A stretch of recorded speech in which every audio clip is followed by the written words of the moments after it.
because we're more committed to our long-term dream than our momentary discomfort.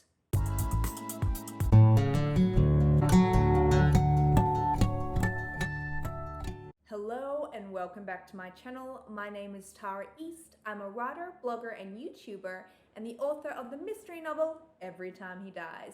In this week's video, I want to talk about when to push through and when to rest.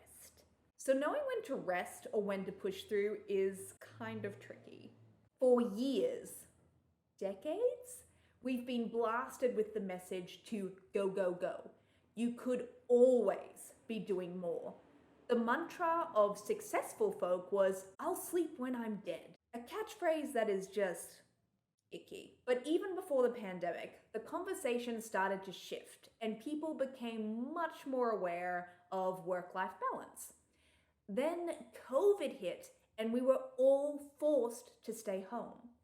While some of us initially stuffed those first few months with Zoom meetings and virtual workouts, most of us, or at least those of us who didn't work in medical fields, were able to reevaluate our lives and the way we spend our time. This often highlighted how so much of what we do is arbitrary and meaningless. Busyness for the sake of being busy. So now we have these two conversations happening at the same time, particularly in the self-development space. So there are countless articles, books, and podcasts dedicated to streamlining your work, becoming more efficient, productive, focused, and monetarily successful. At the same time, we have all this messaging about the importance of rest, particularly in relation to long-term success. At least that was the angle to begin with. Rest in order to be more productive later. Like, that's the only way we could validate resting. But now that conversation has changed again. Rest for the sake of rest. And even more importantly, rest as a way to reevaluate and find true meaning in life. So, Tara, how does this relate to writing? Because you're sounding really self-helpy right now. Okay, so this is where we're going with this. When we're working on a project, especially something that is as involved and time-consuming as a novel, it is inevitable that you will become creatively and literally fatigued.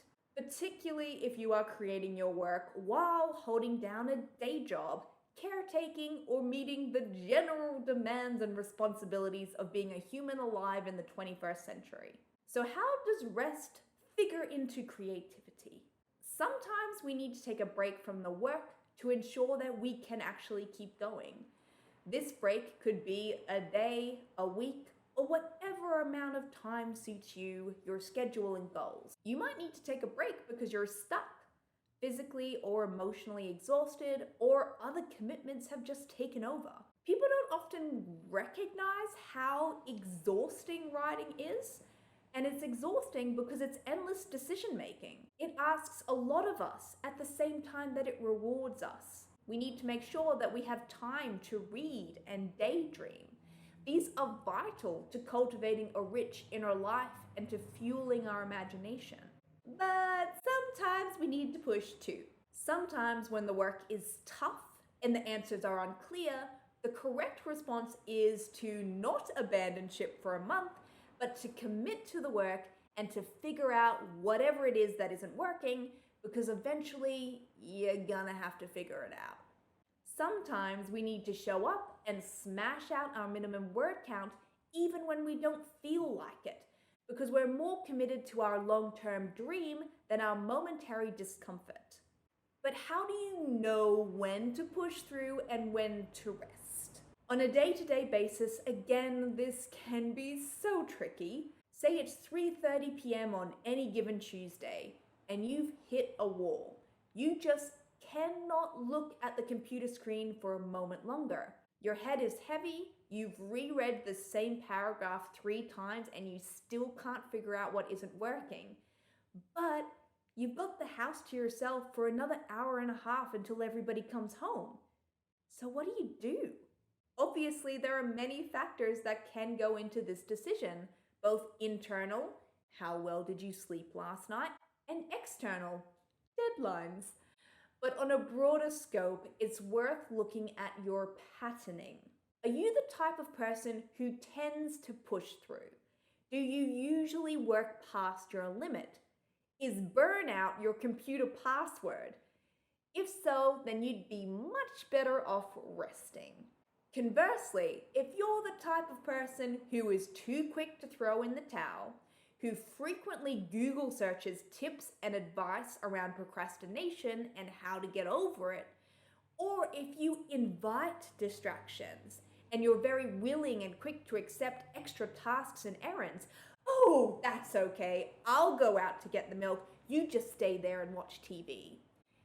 If this person is you, then, well, I think you know where I'm going with this. We don't want to burn out. We want to finish our projects. We want our stories to get published and to feel good at every stage of the creative process, or at least as much as possible. Like any good relationship, it's all about give and take, inhale and exhale. Only you can know when you need to stay with the work, even when you don't want to, and when it's time to take a nap. This is a part of the creative process that you have total control over, so choose wisely. Now, I'd love to hear from you. How do you evaluate whether it's time to rest or whether it's time to push through? And which tendency do you fall into? Are you more of a pusher or more of a napper? I'd love to know, so please leave a comment below and tell me all about it. Now, if you'd like even more writing advice, you can of course check out the other videos on this channel. There is a bunch of them. Or you can go to taraeast.com and dive into the archives. While you're there, please consider joining my email newsletter, because when you do, I'll send you a free gift, which is a 20-minute video called The Follow-Through Formula, how to complete a long-term writing project. You'll also receive an email in your inbox every single Thursday morning, including a note by me, a quote of the week, and some resources I've recently loved and think you will too. Thank you so much for being here and for sharing your time with me. I really appreciate it. Stay safe, stay calm, and keep writing, because the world actually does need more books.